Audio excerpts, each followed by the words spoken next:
It began with something small, almost invisible, the kind of change most people wouldn't notice until it was too late. A new sign, a fresh coat of paint on the road, a quiet decision made behind closed doors. But when I stepped outside one morning, the street I had called mine for years no longer was mine. The HOA had claimed it, stamped their authority onto the ground, and erased my rights in a single night. At first, it looked like control. Neatly written notices, clipped warnings, rules I never agreed to.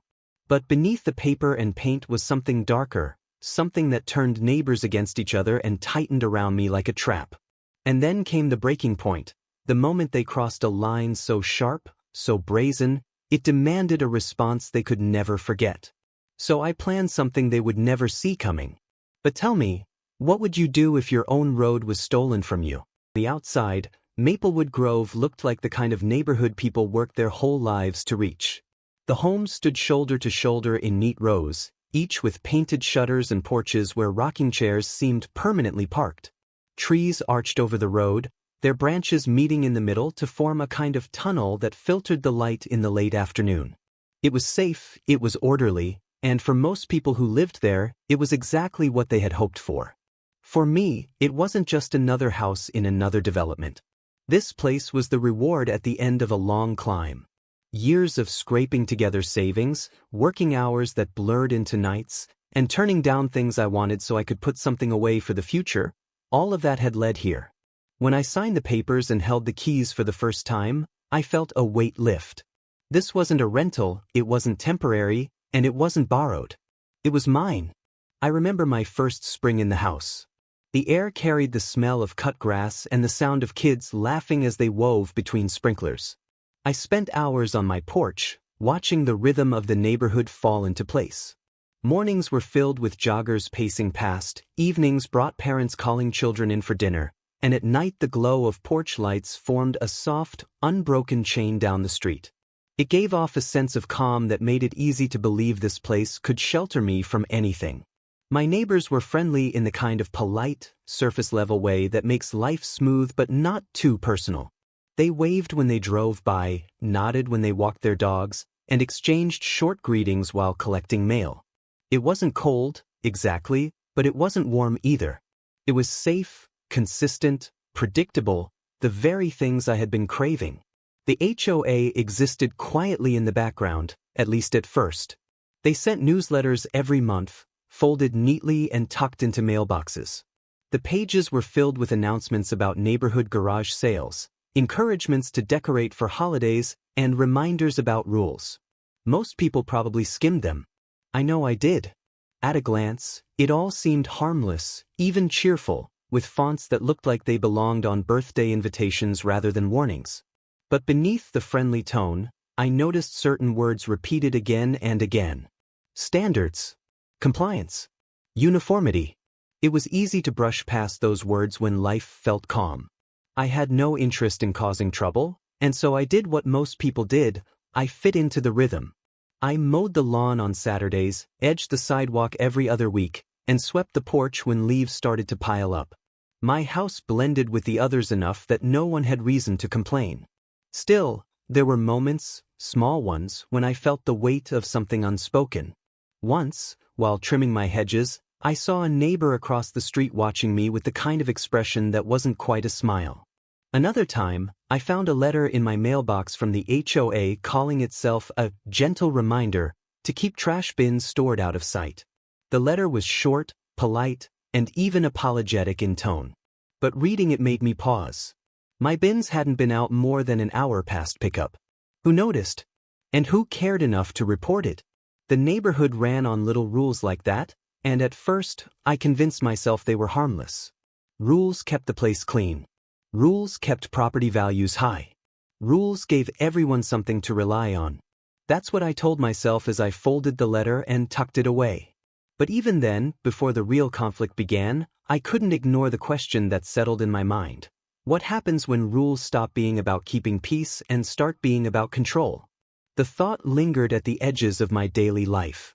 Every time I walked to the mailbox, I felt a flicker of unease, as if the envelopes might hold more than just newsletters or bills. Every time a car slowed while driving past my house, I wondered if eyes were measuring, judging, and waiting for something to be just a little out of place. Of course, outwardly, everything was still perfect. My garden bloomed in the spring, kids laughed as they played tag on the street, and on warm evenings I grilled dinner on the patio while fireflies blinked in the grass. From the outside looking in, nothing was wrong. But perfection often hides cracks, and Maplewood Grove was no exception. And in those quiet moments, when the sun slipped low and the street seemed just a little too still, I couldn't shake the feeling that the calm I loved so much was more fragile than it appeared. Life in Maplewood Grove carried a rhythm that was almost too smooth. Every day unfolded with a pattern that rarely shifted, like a song stuck on repeat. People woke, worked, watered their lawns, and waved at each other from a polite distance. And at first, I found comfort in that sameness. After years of scraping and hustling, this steady, quiet normal was what I thought I wanted most. The mornings were my favorite. I would sit on the porch with a mug of coffee, steam curling up into the cool air, and watch as the streets slowly woke. Joggers padded past, their shoes smacking the pavement in a steady rhythm. Neighbors opened garage doors and backed their cars out with the precision of clockwork. The newspaper boy tossed rolled-up copies onto driveways without even slowing down, his aim honed to perfection. Maplewood Grove wasn't exciting, but it was stable. And after a life spent moving from place to place, stability felt like a luxury.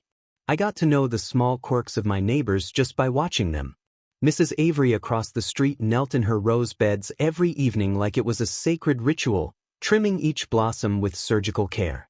The Millers were almost obsessively punctual, dragging their trash cans to the curb at the exact same moment every Tuesday, perfectly lined up, never out of order. Mr. Grant, 3 houses down, raised his flag every morning and lowered it every night, his face set with solemn focus as though the entire block depended on his discipline. I admired them in a way, these small devotions to routine.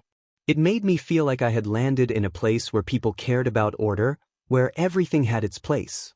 I leaned into that, working on my own routines, sanding the porch rail when paint began to peel, mowing the grass into neat stripes, and raking leaves into clean piles.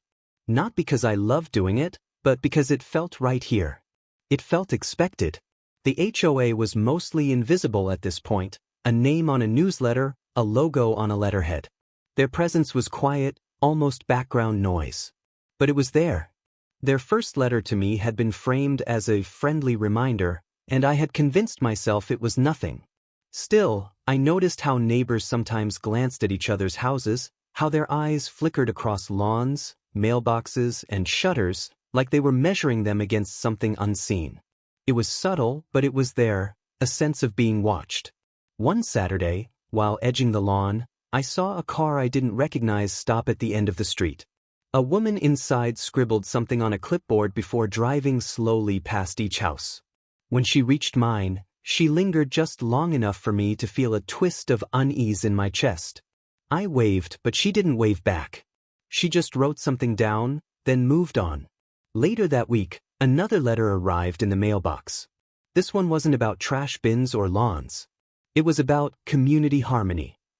The wording was vague, almost poetic, about how small details created the bigger picture and how individual choices shaped the shared environment. No direct accusation, no clear demand. But I read it 3 times, feeling like there was something buried in the language, something I was supposed to understand without them saying it outright. I asked myself, was it really about harmony? Or was it about control dressed up in friendly words? The more I thought about it, the more I noticed things I had ignored before. The way certain neighbors whispered at the curb, glancing toward houses that didn't quite match the perfect standard. The way the HOA newsletter always carried a tone of cheerfulness that didn't feel natural, like a smile held too long. The way people carried themselves, careful, measured, as though a single mistake could ripple through the street. I told myself I was imagining it. After all, life was still good.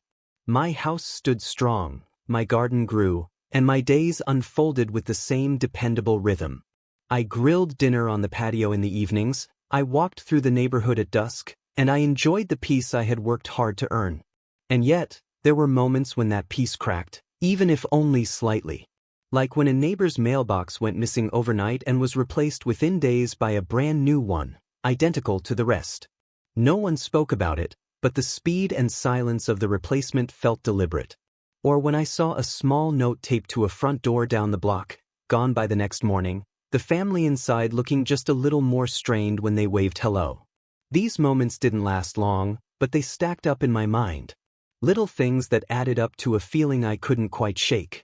That sense of being watched, of being measured, of being one small misstep away from crossing a line I didn't fully understand. And through it all, the neighborhood kept smiling.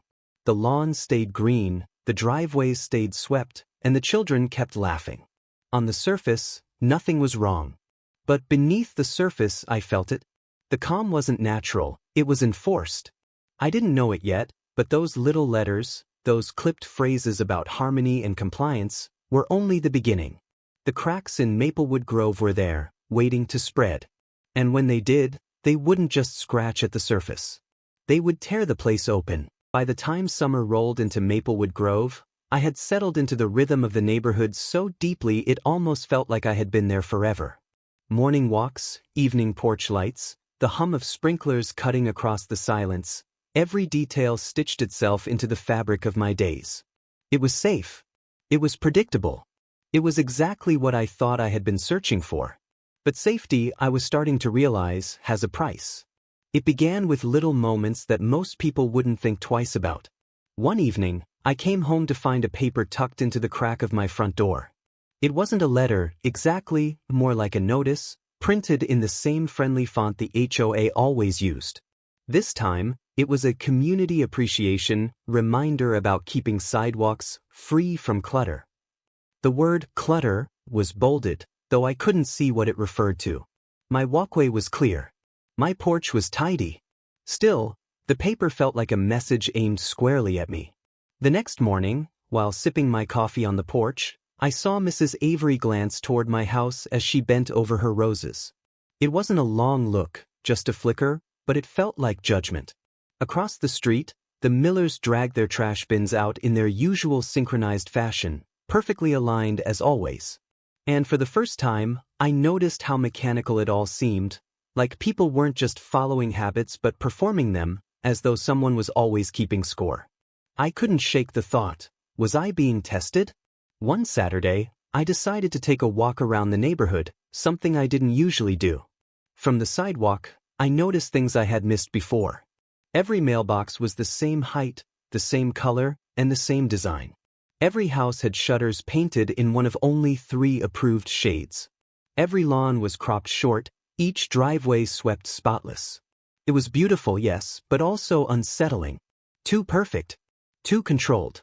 And then I saw it. A small house at the edge of the neighborhood with shutters just slightly darker than the rest. On the porch railing, there was peeling paint. Nothing drastic, nothing outrageous, just small imperfections. But in front of the house, on the ground near the mailbox, was a folded paper weighed down with a rock. A notice. I didn't linger long, but the image stuck in my mind. Someone had broken the rhythm, and the HOA had noticed. When I returned to my own home, my eyes scanned my yard with fresh unease. Was the grass too long? Were the hedges uneven? Did the porch light burn too dim? I found myself studying the details, searching for flaws I hadn't seen before. The perfection of the neighborhood no longer felt like pride. It felt like pressure. The third letter arrived in mid-July. This one was more direct. It cited community concerns about uniformity and asked for immediate attention to unspecified details. It didn't accuse me outright, but it didn't have to. I could feel the weight of it pressing down, suggesting that my home, my sanctuary, was being watched, inspected, and judged. For the first time since moving in, I didn't feel at ease sitting on my porch. Instead of comfort, I felt exposed. The street that had once given me peace now felt like a stage, and every neighbor like an audience waiting for me to falter.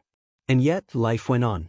Children still rode their bikes in circles, neighbors still waved as they passed, and lawns still glistened with morning dew. Outwardly, nothing had changed. But for me, the air was heavier.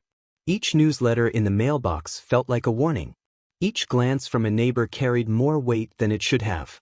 It wasn't fear that crept in, not yet. It was something quieter, something colder. Suspicion. I began to notice how often cars I didn't recognize cruised through the neighborhood, slowing near houses, sometimes stopping altogether. I noticed how quickly violations were corrected, almost as if people had been expecting the notices. I noticed how no one ever spoke about the HOA openly, not in the driveways, not at the block parties, not even in whispers. It was as though the entire community had agreed on a silent pact. We don't question, we don't resist, we comply. And that silence was louder than anything else. At night, when the street was quiet and the only light came from the soft glow of porch bulbs, I would sit awake, wondering how long peace could last when it came with so many conditions. Could a neighborhood truly be safe if everyone lived under constant scrutiny? Could it be called home if it required this much control? I didn't know the answers then. All I knew was that something was shifting. The calm, steady life I had built here was starting to feel less like freedom and more like a cage. And cages, no matter how polished, eventually crack. The letters were only the beginning. The real storm hadn't arrived yet, but I could feel it waiting just beyond the horizon. The first notice could have been ignored. A gentle reminder about lawn care, tucked neatly into my mailbox, its words written in a tone that tried too hard to sound friendly. They claimed my grass exceeded the community height standard by 1 inch. 1 inch. I remember standing in the yard that day, staring down at the blades, wondering how anyone could possibly see the difference without a ruler in hand.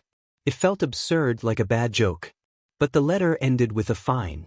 Small enough to pay without protest, but big enough to sting. I told myself it wasn't worth a fight. Pay it, move on, and keep the peace. That's what good neighbors did here. Or so I thought. 2 weeks later, another envelope appeared. This one claimed my trash bins had been left visible for an extended period after pickup. The truth? They'd been out for less than 2 hours while I was stuck on a work call. Again, the tone was light, almost cheerful, but the fine at the bottom wasn't. The words, "Failure to comply may result in further action," hummed in the back of my mind long after I crumpled the paper. Still, I told myself I was overthinking it. Mistakes happen. Maybe someone just filed a complaint at the wrong time.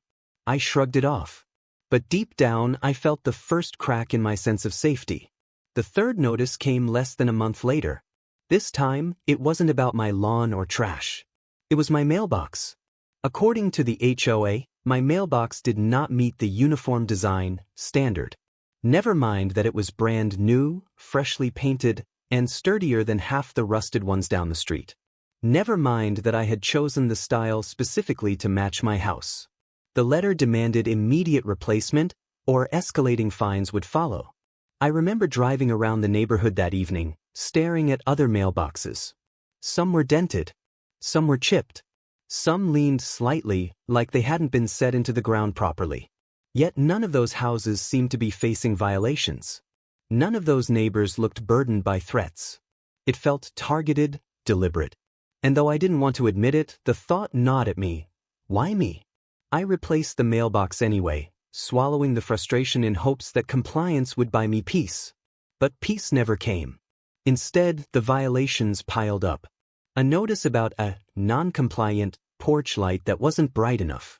A warning about a visible garden hose coiled neatly beside my spigot. A fine for clutter on my porch, which was nothing more than a pair of boots drying in the sun. Each envelope carried the same tone, polite, cheerful, almost neighborly.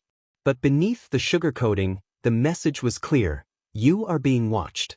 It wasn't paranoia. I saw it with my own eyes. Cars I didn't recognize slowed in front of my house, drivers scribbling on clipboards or snapping photos before rolling on.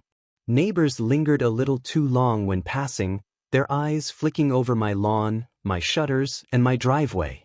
Once, while I was raking leaves, I caught sight of a woman I didn't know parked across the street. She wasn't looking at her phone. She was watching me.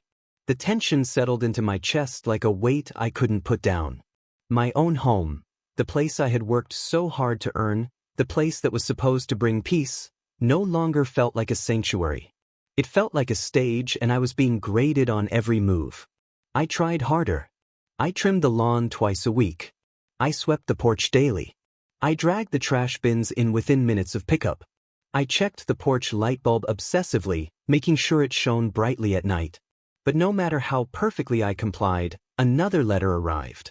Another fine. Another reminder that nothing I did would ever be enough. One evening, I sat at the kitchen table with a stack of notices spread before me. Each one was typed, dated, and recorded in official language. Looking at them lined up like evidence, I realized something that made my stomach turn.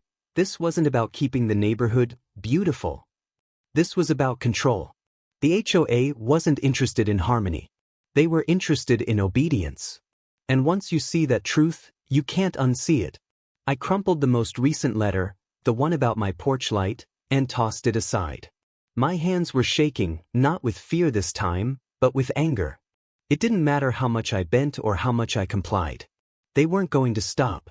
They wanted to push, to press, to see how far they could go before I broke.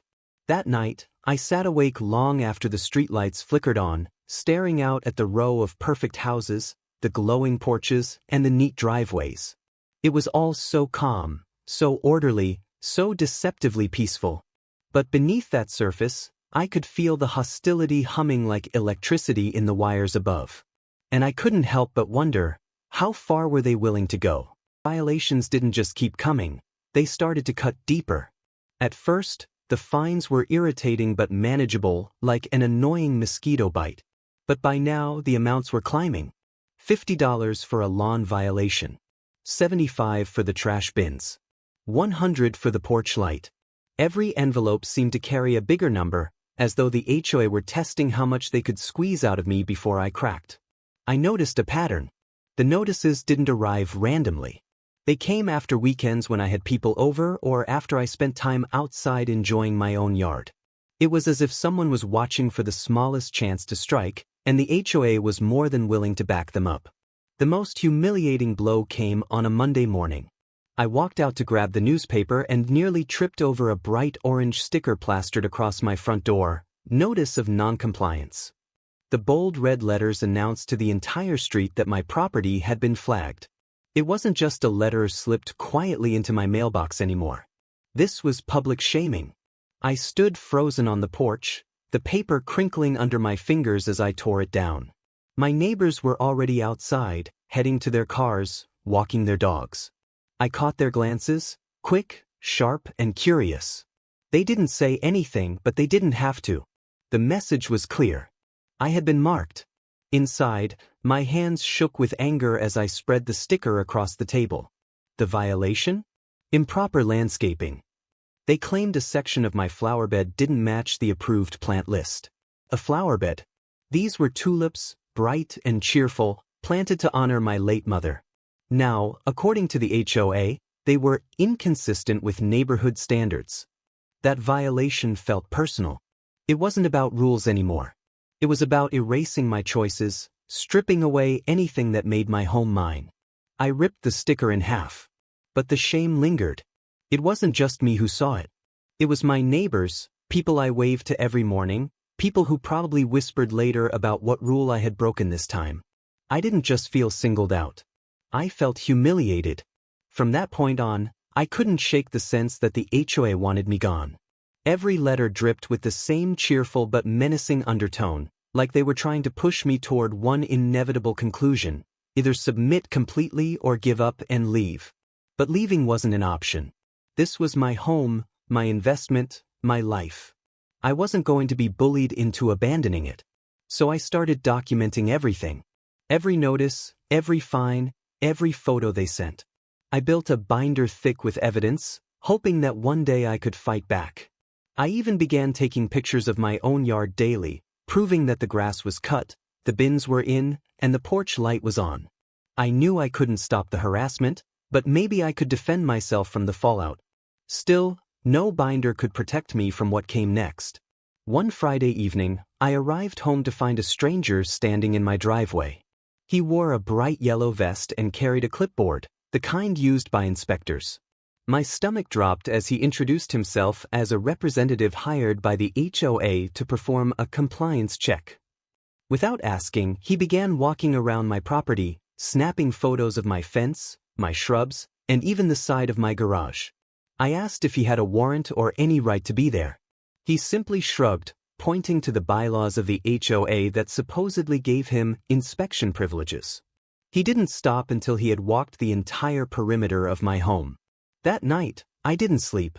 The idea of someone trespassing on my property, photographing every corner of my private space under the HOA's blessing, made my skin crawl. It wasn't just about rules anymore. It was surveillance. The following week, 3 new violations appeared in my mailbox. One claimed my fence was faded. Another said my driveway had visible cracks. The third, almost laughably, accused me of excessive clutter in the garage, as though they had somehow peered inside. That was when the fear set in. I started to wonder how much they could see.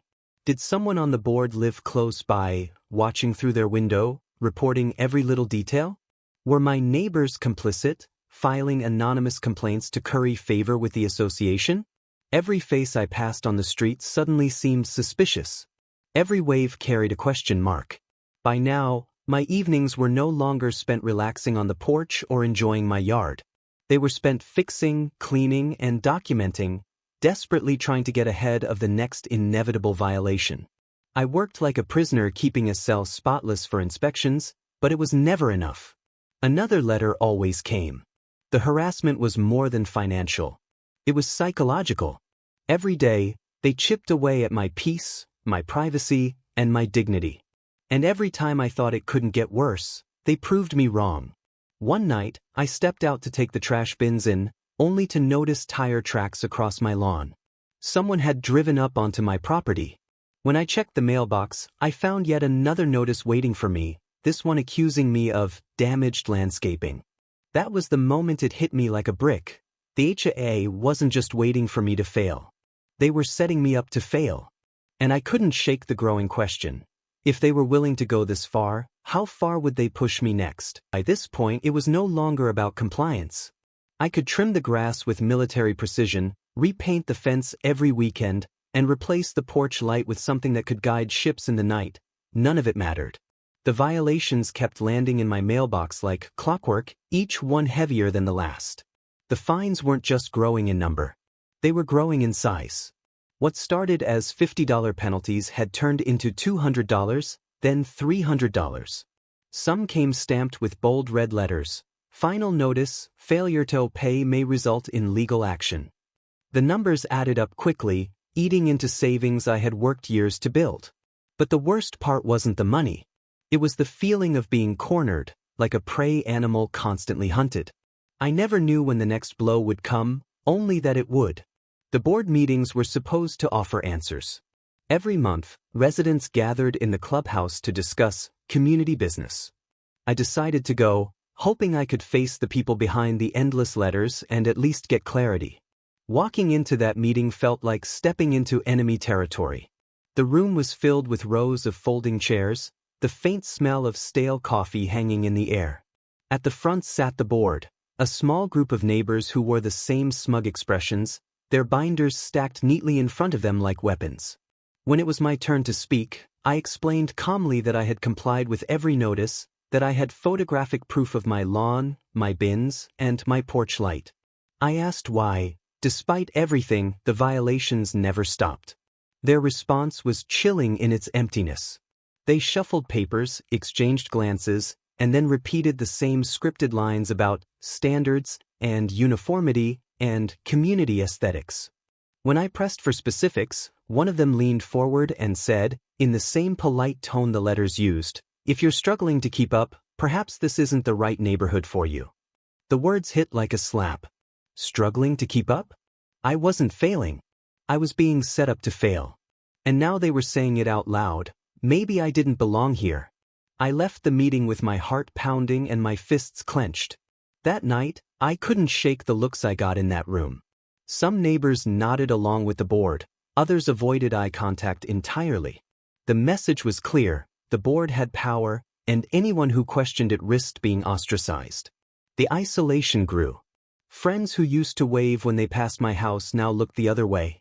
Conversations on the sidewalk went quiet when I approached. It was as if my neighbors had been warned. side with me and risk becoming the next target. Then came the lien notice. One afternoon, I opened the mailbox to find a thick envelope stamped with official lettering. Inside was a letter from the HOA's attorney, cold and direct. They were placing a lien on my property for unpaid fines. If I didn't pay, they could pursue foreclosure. Foreclosure. Over tulips, trash bins, and porch lights. My stomach twisted as I read the words again and again. This wasn't harassment anymore. This was a direct threat to my home. My safe place was on the line, and they were willing to take it from me. I called the attorney listed on the letter, my voice shaking with anger.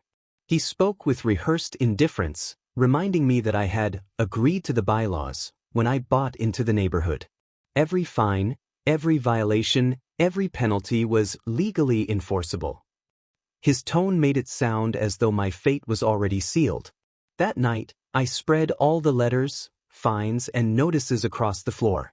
The binder I had kept was bursting, but even with all the evidence, I felt powerless. They weren't following logic. They weren't following fairness. They were following control, and they had the law on their side. The pressure bled into every corner of my life. I stopped inviting friends over, embarrassed they'd see the orange stickers or overhear the gossip. I avoided my yard, afraid of being photographed or reported. Even inside, I felt suffocated, knowing the HOA could strike at any moment. And then, as though they hadn't already done enough, they came for my car. One morning, I walked outside to find a bright yellow boot clamped to my front tire. A notice on the windshield announced it was immobilized due to unpaid HOA fees. My car, my lifeline to work, groceries, everything, had been taken hostage right in my own driveway. Neighbors walked past, pretending not to look, but I saw their eyes. Some were sympathetic, others curious, and a few almost satisfied. The humiliation was complete. As I stood there, fists clenched and heart pounding, a single thought echoed in my mind. If they could do this to me, they could do anything. And if I didn't push back, they would. The car boot should have broken me. For most people, that kind of humiliation would have been the end of the fight, a quiet surrender to the HOA's relentless power. But instead, it did something unexpected. It sharpened my resolve. I wasn't just angry anymore. I was ready. Still, the HOA wasn't finished. They pushed harder, testing how far they could twist the knife. The next notice wasn't about grass, mailboxes, or light bulbs. It was about noise. According to the letter, my property had been the source of excessive disturbances late at night. The claim was absurd. I lived alone, I didn't host parties, and most evenings ended with me quietly reading or watching television.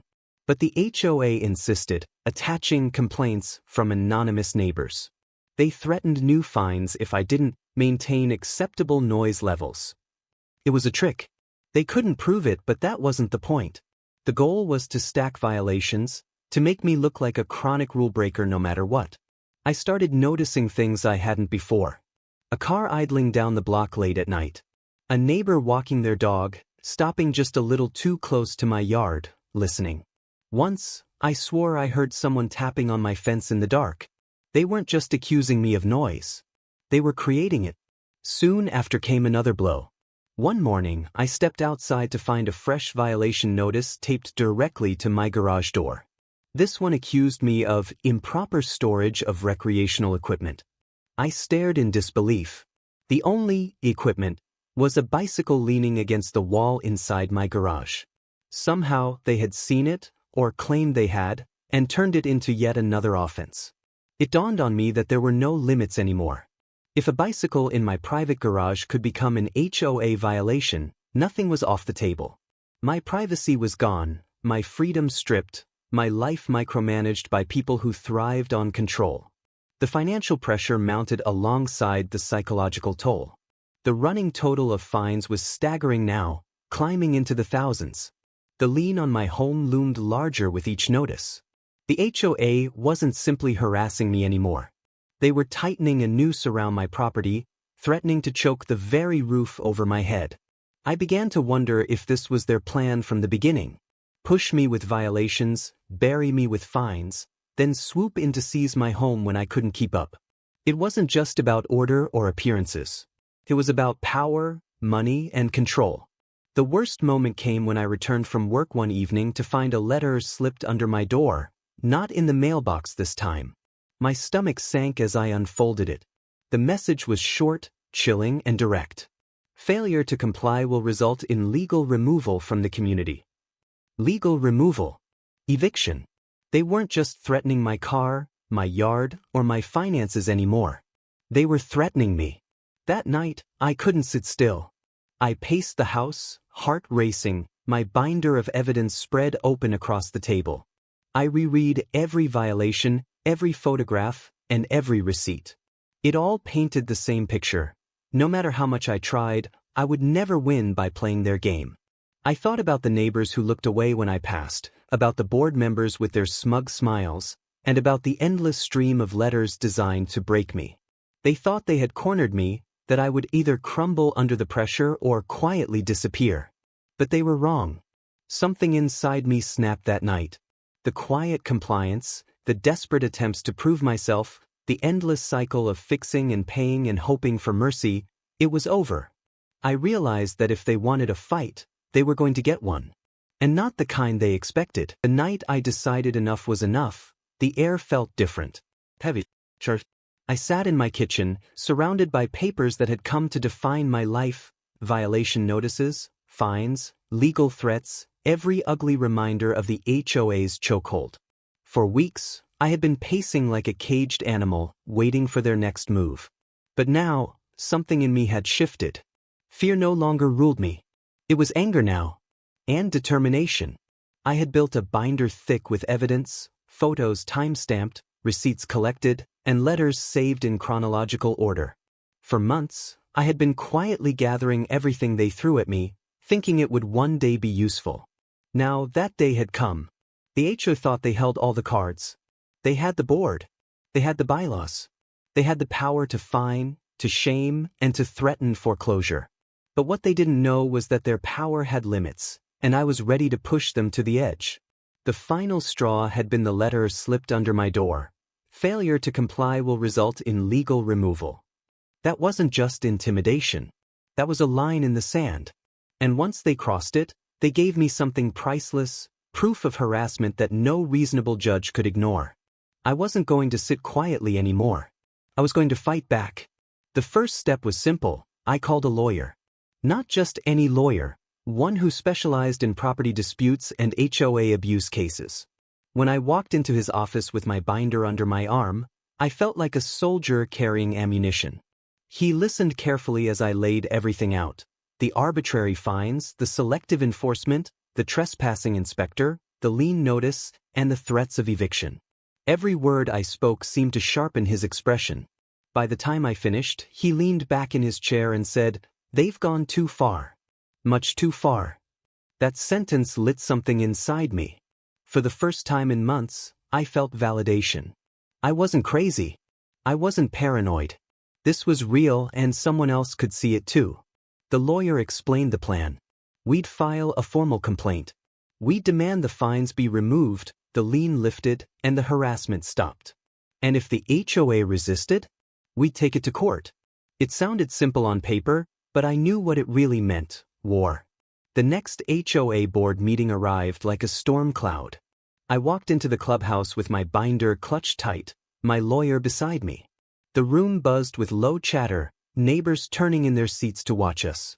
For months, I had walked into these meetings alone, feeling small under the weight of their stares. But tonight I had backup. The boards sat at the front, smug as ever, their binders stacked neatly, their expressions unreadable. When my name was called, I rose, walked to the microphone, and for the first time, I didn't tremble. I laid it all out. Every violation. Everything's fine. Every instance of harassment and intimidation. I held up photos, receipts, timestamps, and letters. I showed the bright orange stickers, the absurd claims, and the illegal threats. My lawyer punctuated my words with legal terms that sliced through their carefully rehearsed language. The room was silent except for my voice. Neighbors shifted in their chairs, some looking shocked, others guilty, and a few even nodding as if they had known all along but were too afraid to say it. When I finished, the board tried to recover. They shuffled papers, exchanged glances, and attempted to dismiss my evidence as misunderstandings or necessary enforcement. But my lawyer cut them off, pointing out the inconsistencies, the selective targeting, and the outright harassment. Finally, he said the words that shifted the entire atmosphere in the room. "We are prepared to take this to court." The board froze. For the first time, their smug smiles faltered. The meeting ended in chaos. Neighbors whispered, board members stormed out, and I stood taller than I had in months. For once, I wasn't the one on trial. They were. But I knew better than to think it was over. People like that didn't back down easily. The HOA wasn't just going to roll over. No, this was only the beginning. The confrontation had been public, loud, and humiliating for them. And people drunk on power don't forgive humiliation.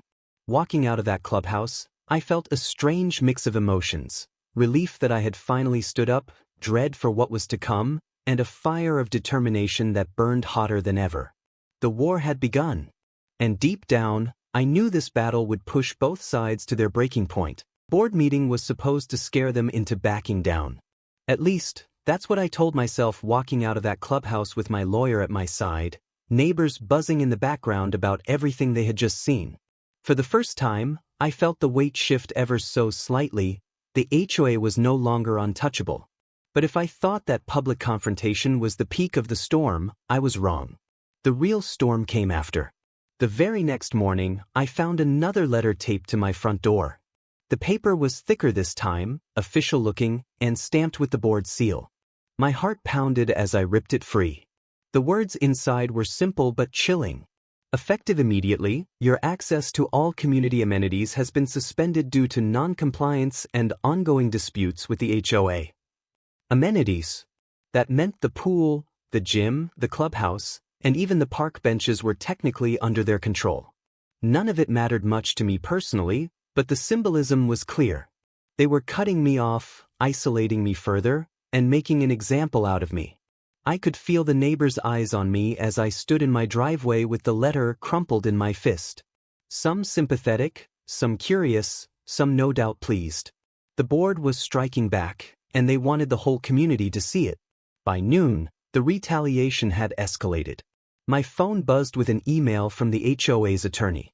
Attached was a notice of an emergency board session scheduled specifically to review my case.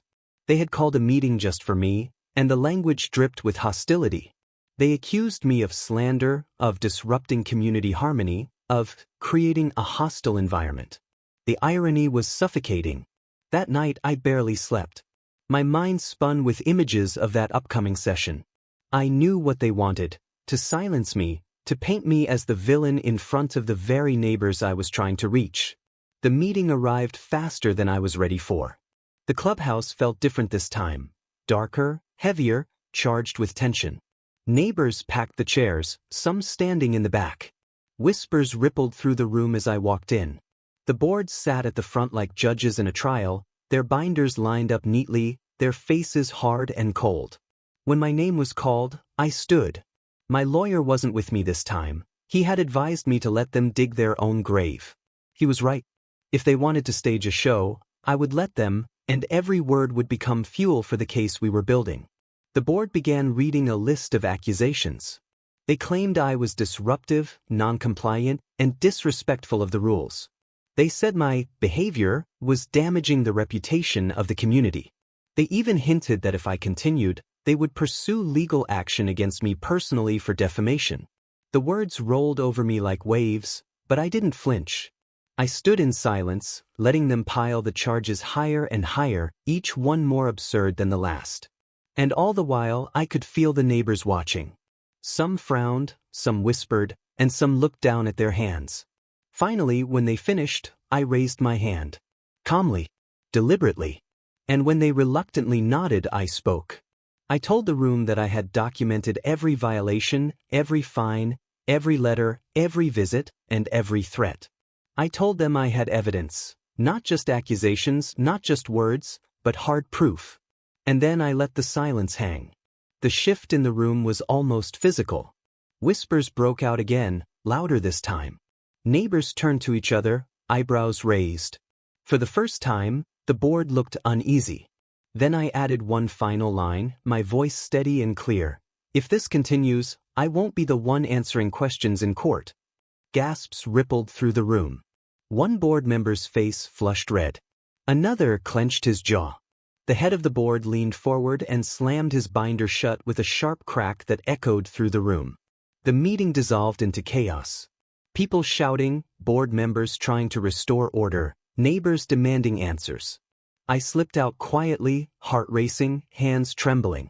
That night, I sat by the window, staring out at the perfectly manicured lawns and spotless sidewalks, the false calm of the neighborhood I once loved. But beneath that calm, something was shifting. The HOA had tried to put me on trial in front of everyone, but in their arrogance, they had exposed themselves. They had shown the community exactly what they were willing to do to silence opposition. I knew then that the climax wasn't coming in a quiet letter or another fine. It would come in the open in a way no one could ignore. And when it did, the HOA wouldn't just lose their grip on me. They would lose the illusion of power they had over everyone. Days after that emergency session stretched like wires pulled too tight. Every moment felt tense, like something was about to snap. I woke each morning bracing myself for the next strike from the HOA. I checked my mailbox with dread, walked outside knowing I was watched, and lived in constant expectation of another letter, another fine, another humiliation. But what came next was bigger than anything they had thrown at me before. One crisp morning, I returned home to find a bright orange sign staked in my front yard. In bold black letters, it read, "Property in violation, action pending." It wasn't just a letter this time. It was a billboard of shame planted in my lawn for the entire community to see. Neighbors slowed as they walked by. Some stared. Some shook their heads. Some avoided eye contact. The HOA had escalated their war into a public spectacle.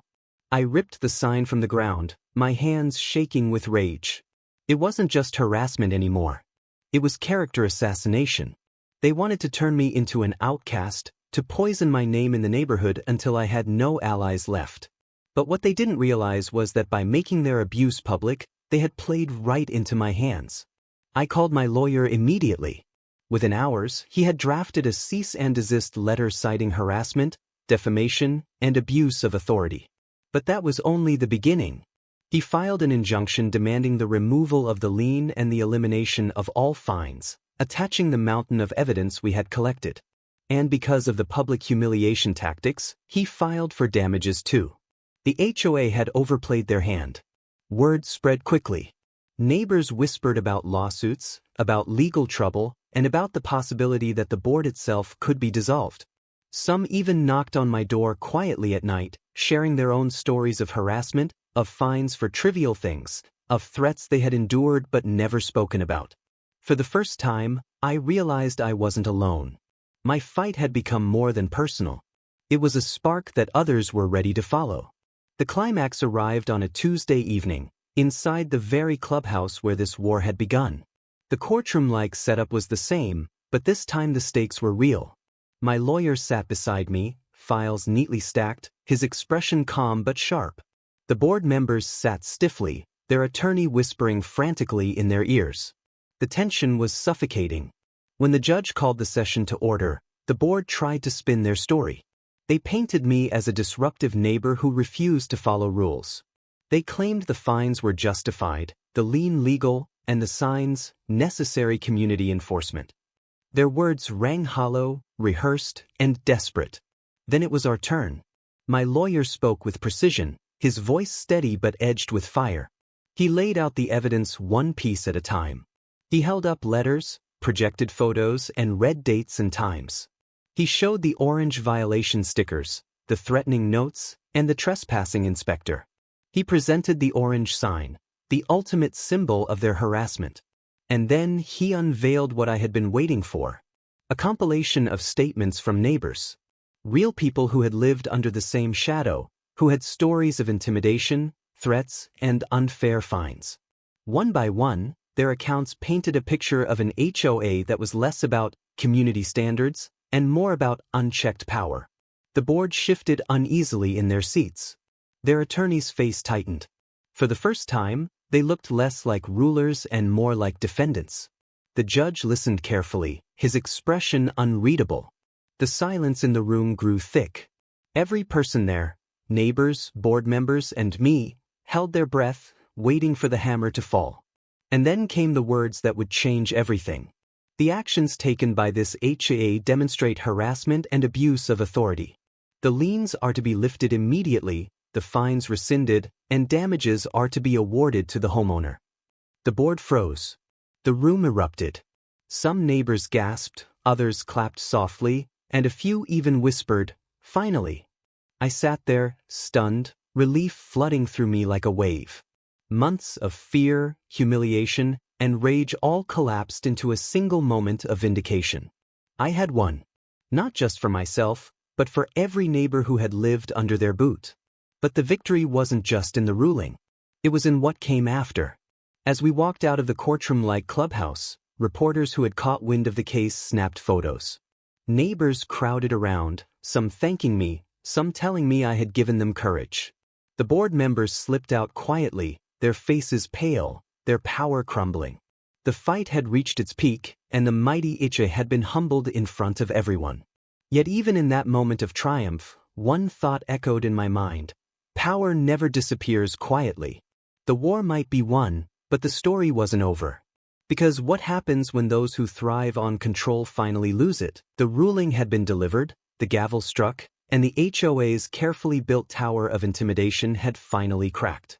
But victory in a room doesn't always feel real until you see how the world outside reacts. The next morning, I opened my blinds and stared at my street. For months, I had dreaded stepping outside, certain that each neighbor's glance was laced with judgment or quiet satisfaction at my misery. But this morning felt different.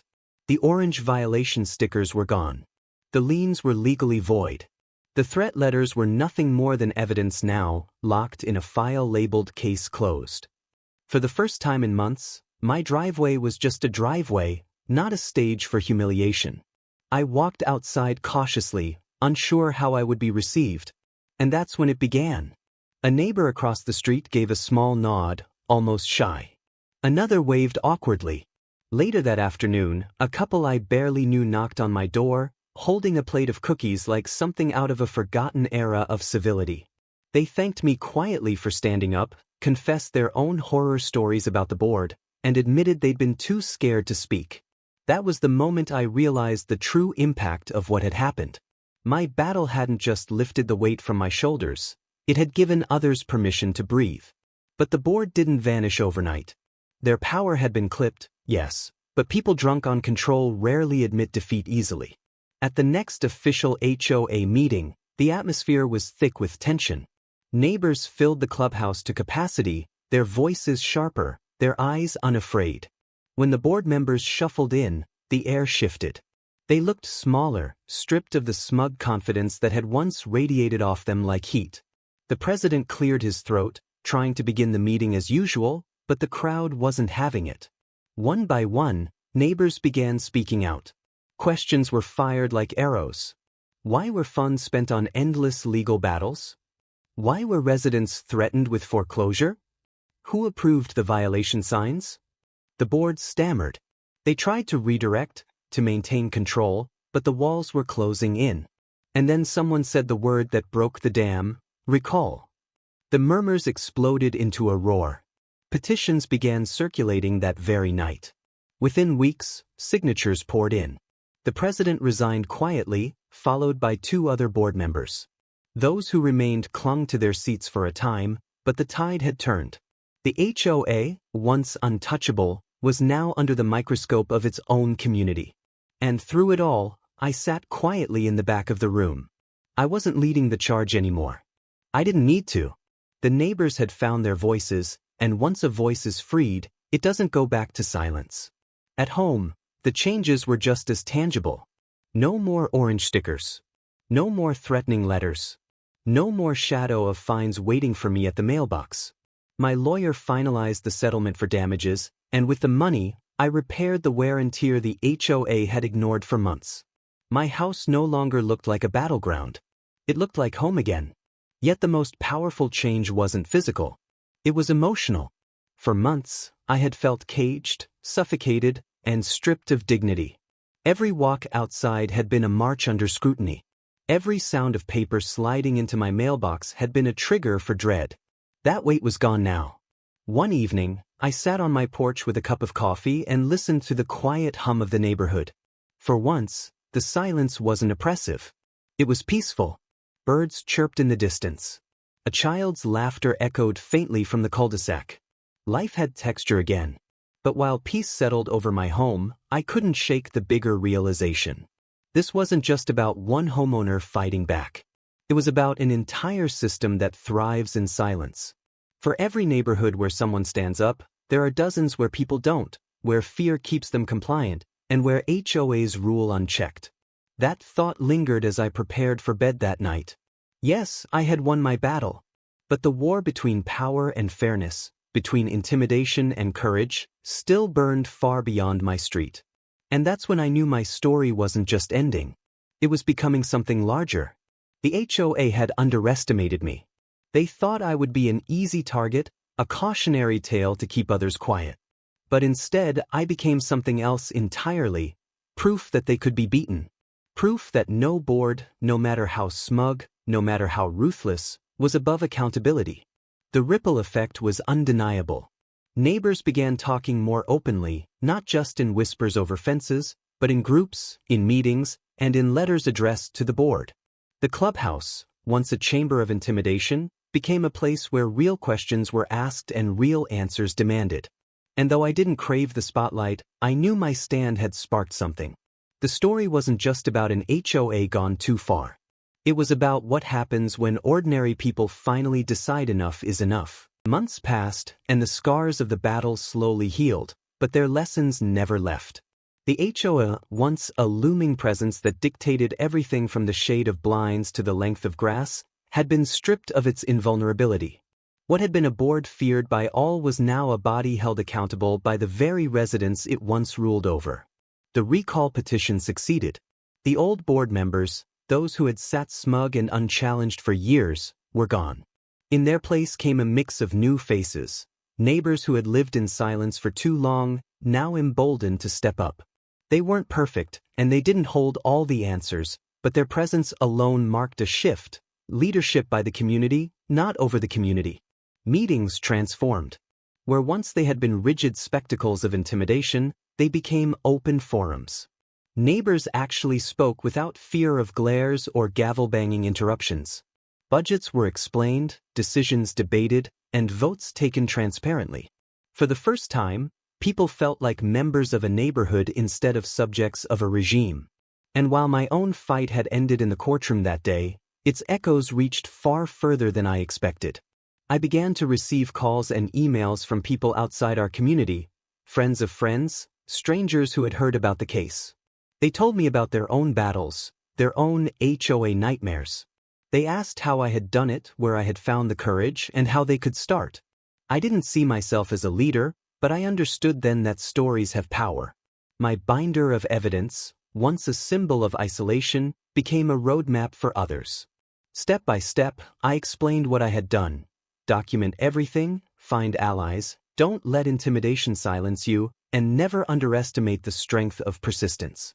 Some evenings, I would walk through the neighborhood and see children playing in yards without fear their toys would be labeled violations, gardens blooming without constant threat of fines, and neighbors lingering to chat instead of rushing indoors under a cloud of suspicion. The difference wasn't just in the rules, it was in the atmosphere. Freedom had returned in small, almost invisible ways, but it was there, and it was undeniable. Still, victory carried its own weight.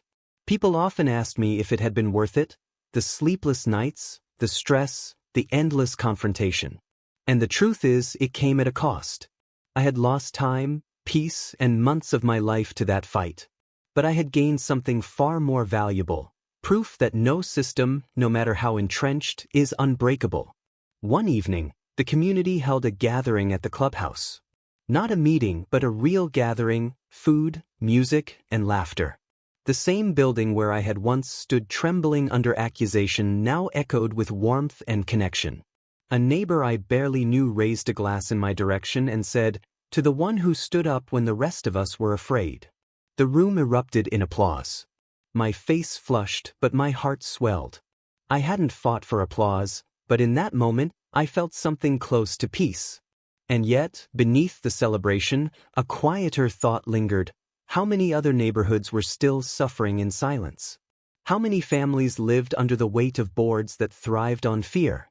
That question became my takeaway, the thought I couldn't shake. Because the truth is, this story wasn't about me. It wasn't even just about my neighborhood. It was about a bigger truth. Power unchecked will always push until someone pushes back. And it takes only one person to start that push. In the months and years that followed, I lived more freely, more gratefully. My home was no longer a battleground but a sanctuary again.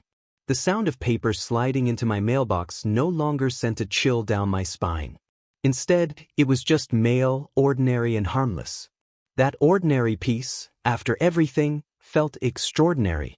Looking back, I realized the HOA had given me something they never intended, a voice. They tried to break me, but instead, they forged me into someone stronger. Someone willing to stand not just for myself, but for others who couldn't. And maybe that's the real story here. Not about fines or liens, not about violations or bylaws, but about what happens when ordinary people are pushed too far. What happens when fear turns into resolve, when silence breaks into defiance, when one spark becomes a fire that no board can contain. As I sat on my porch one evening, the sky painted in shades of gold and pink, I thought of every sleepless night, every crushing moment of doubt, and every time I had almost given in. And I whispered to myself, not in anger but in triumph, it was worth it. Because in the end, the HOA lost more than a case. They lost their grip, their fear, and their silence. And I, the neighbor they tried to erase, became the proof that their power was never absolute. And that's the takeaway I leave with you. If you were in my place, if your peace was stolen, if your dignity was dragged through the mud, would you fight back? Or would you let silence become your cage? The answer, I've learned, changes everything.